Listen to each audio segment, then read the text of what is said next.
नमस्कार मित्रांनो, महाराष्ट्र सीईटी 2024 चे अर्ज सुरू झालेले आहेत। जर तुम्हाला बीए, बीएड, एमसीए या प्रकारे जर तुम्हाला ऍडमिशन घ्यायची असेल एलएलबी मध्ये वगैरे, तर तुम्हाला सीईटी देणं गरजेचं आहे। तर बघा, सीईटीचा पूर्ण टाइम टेबल साइटवर उपलब्ध करून दिलेला आहे। तुम्ही डाउनलोड मध्ये जाऊन तुम्ही टाइम टेबल बघू शकता आणि ही जी साइट आहे ही तुम्हाला व्हिडिओच्या डिस्क्रिप्शन मध्ये मिळून जाईल। तुम्ही तिथून डायरेक्टली साइटवर येऊ शकता आणि सर्व इन्फॉर्मेशन बघू शकता।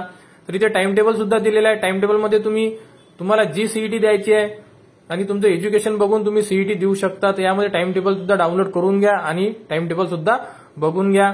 तर आता आपण सीईटी साठी रजिस्ट्रेशन कसं करायचं ते या व्हिडिओमध्ये बघणार आहे आणि सर्व सीईटी एका साइटवर उपलब्ध करून दिलेल्या आहे। साइट थोडी चेंज करून दिलेली आहे। तर आता नवीन साइट आलेली आहे। रजिस्टरला क्लिक केल्यानंतर तुम्हाला थोडी इन्फॉर्मेशन मागण्यात येईल। तर बघा, तुम्हाला जे नाव टाकायचं आहे ते ऍज पर एसएससी किंवा 12वी म्हणजे 10वी किंवा 12वीच्या मार्कशीटनुसार तुम्हाला नाव टाकणं गरजेचं आहे। तर तुम्ही तुमची मार्कशीट चेक करा।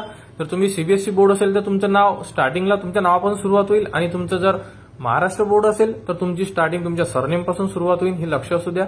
आणि त्या प्रकारे जसं नाव तुमचं मार्कशीटवर आहे तसे नाव तुम्ही ते इन्सर्ट करा। त्यानंतर तुमच्याजवळ तुमची ईमेल आयडी आहे, एक रजिस्टर ईमेल आयडी ती टाका आणि ईमेल आयडी प्रॉपर टाका, चुकली पाहिजे नाही, चेक करून टाका।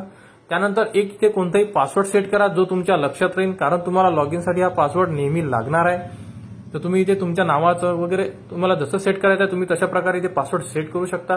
त्यानंतर इथे तुमचा मोबाईल नंबर तुम्हाला इन्सर्ट करावा लागणार आहे। त्यानंतर तुमची जी जन्मतारीख आहे ती जन्मतारीख तुम्हाला इथे इन्सर्ट करावा लागणार आहे पूर्ण, जी तुमच्या 10वीच्या बोर्ड सर्टिफिकेट आहे किंवा आधार कार्डवर आहे तशा प्रकारे। आणि सर्व इन्फॉर्मेशन एकदा चेक करून घ्या आणि सर्व बरोबर असेल तर तुम्ही रजिस्टरला क्लिक करू शकता। तर रजिस्टरला क्लिक करा।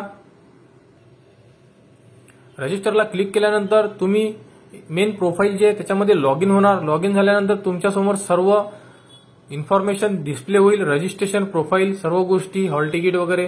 त्यामध्ये बेसिक इन्फॉर्मेशन येईल, ते बेसिक इन्फॉर्मेशन तुम्हाला इथे इन्सर्ट करायची आहे, जसे की फादर नेम, त्यानंतर मदर नेम, त्यानंतर जेंडर मेल आहे की फिमेल आहे त्या प्रकारे, त्यानंतर तुम्ही हिंदू आहे, मुस्लिम आहे, शीख आहे या प्रकारे एक तुम्हाला सिलेक्ट करावं लागेल। त्यानंतर रिलिजन रूरलमध्ये म्हणजे ग्रामीण मधून असेल तर रूरल करा आणि शहर भागात असेल तर तुम्ही अर्बन क्लिक करा। त्यानंतर तुमची मातृभाषा कोणती आहे म्हणजे मदर टंग मराठी आहे, हिंदी आहे, यापैकी तुम्ही एक सिलेक्ट करा। त्यानंतर तुम्हाला इथे नॅशनॅलिटी सिलेक्ट करावं लागेल आणि तुमचं इन्कम किती आहे, 1 लाख आहे, 1.5 लाख आहे, यामधून जी रेंज असेल ती तुम्ही इथून सिलेक्ट करा। त्यानंतर तुम्ही मॅरिड आहे, अनमॅरिड आहे, इथून सिलेक्ट करा।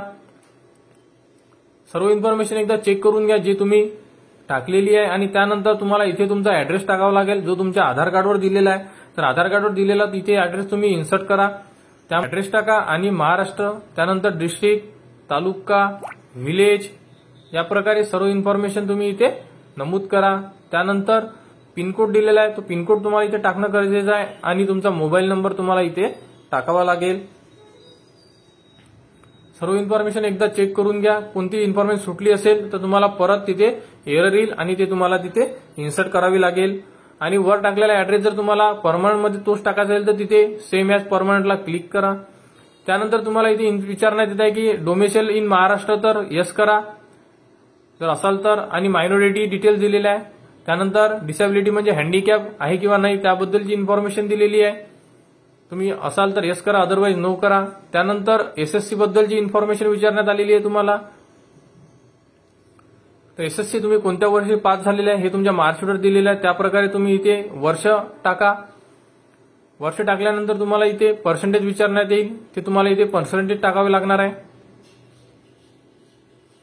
जे तुमच्या मार्कशीटवर पर्सेंटेज आहे इथे तुम्ही पर्सेंटेज इन्सर्ट करा। पर्सेंटेज टाकल्यानंतर तुम्हाला महाराष्ट्र बोर्ड आहे की सीबीएसई बोर्ड आहे त्या प्रकारे विचारण्यात येणार आहे, तिथे तुम्हाला इन्सर्ट करावं लागणार आहे। जे तुमचं बोर्ड असेल एसएससी बोर्ड, तर माझं महाराष्ट्र बोर्ड आहे तर मी महाराष्ट्र बोर्ड सिलेक्ट करतोय।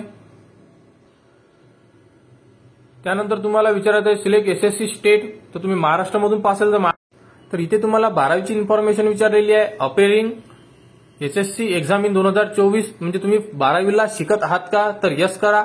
आणि जर तुम्ही ऑलरेडी पास असेल तर तिथे नो करा आणि नो केल्यानंतर तुम्हाला 12वीची पूर्ण इन्फॉर्मेशन विचारण्यात येईल, जशी की आपण 10वीची टाकलेली आहे, जसे मार्क्स, पासिंग इयर आणि कोणतं एसएससी बोर्ड कोणतं होतं तुमचं आणि डिस्ट्रिक्ट या प्रकारे तुम्हाला तिथे इन्सर्ट करावं लागेल। तर 10वी 12वी ऍड्रेस आणि हँडिकॅप डिटेल्स, त्यानंतर अनाथ आहे का, आणि त्यानंतर डोमेसेल महाराष्ट्र आहे किंवा नाही, या प्रकारे हे 2 ते 3 टाईपमध्ये तुम्हाला प्रोफाईलमध्ये इन्फॉर्मेशन मागण्यात येणार आहे. ती इन्फॉर्मेशन तुम्हाला पूर्ण प्रॉपर करावं लागणार आहे आणि जर कुठे एडिट करायचं काम पडलं तर तुम्ही एडिट सुद्धा करू शकता. तर अशा प्रकारे तुम्ही पूर्ण जे प्रोफाईल आहे ते एडिट करून घ्या आणि रजिस्टर करून घ्या. एकदा प्रोफाईल रजिस्टर झाल्यानंतर आपल्याला फक्त सीईटी साठी अप्लाय करू शकतो आणि एकाच लॉग इन मधून आपण भरपूर सीईटी सुद्धा फॉर्म भरू शकतो. तर हे प्रोफाईल आपलं रेडी झालेलं आहे. अशा प्रकारे तुम्ही सुद्धा 10वी 12वी आणि महाराष्ट्र स्टेट या प्रकारे पूर्ण इन्फॉर्मेशन टाकून पूर्ण जे प्रोफाईल आहे ते रेडी करून घ्या. आणि यानंतर आता आपण सीईटीचा फॉर्म कसा भरायचा बघा. तर रजिस्टरला क्लिक करा. रजिस्टरला क्लिक केल्यानंतर तुमच्यासमोर पूर्ण जे सीईटी आहे या प्रकारे तुमच्या सीईटी ओपन होईल आणि जिथे ब्लॅक कलर दिलेला आहे त्या सीईटी सुरू व्हायच्या आहे आणि जिथे व्हाईट कलर आहे त्या सीईटी सुरू झालेला आहे. तर यामधून तुम्हाला जी पण सीईटी द्यायची आहे ते सीईटी तुम्ही देऊ शकता. जसं की तुम्हाला बीएडवर क्लिक करा, बीएडचा फॉर्म ओपन होईल. एमबीएला क्लिक करा, एमबीएचा फॉर्म ओपन होईल. तर या फॉर्ममध्ये आपण फक्त फर्स्ट रजिस्ट्रेशन बघतोय आणि यानंतर आता एमबीए बीएड साठी सीईटीचे फॉर्म कसे भरायचे हे आपण नेक्स्ट व्हिडिओमध्ये बघणार आहे. तर स्टार्टिंगला जे फर्स्ट रजिस्ट्रेशन आहे ते या प्रकारे करून घ्या आणि नेक्स्ट सीईटी तुम्हाला कोणती सीईटी पाहिजे आहे तर मला कमेंट्स करा. तुम्हाला त्या सीईटी बद्दल पूर्ण फॉर्म स्टेप बाय स्टेप आपल्या चॅनलवर उपलब्ध करून देण्यात येणार आहे. आणि याबद्दल सर्व अपडेटसाठी आपल्या चॅनलला सबस्क्राईब करा.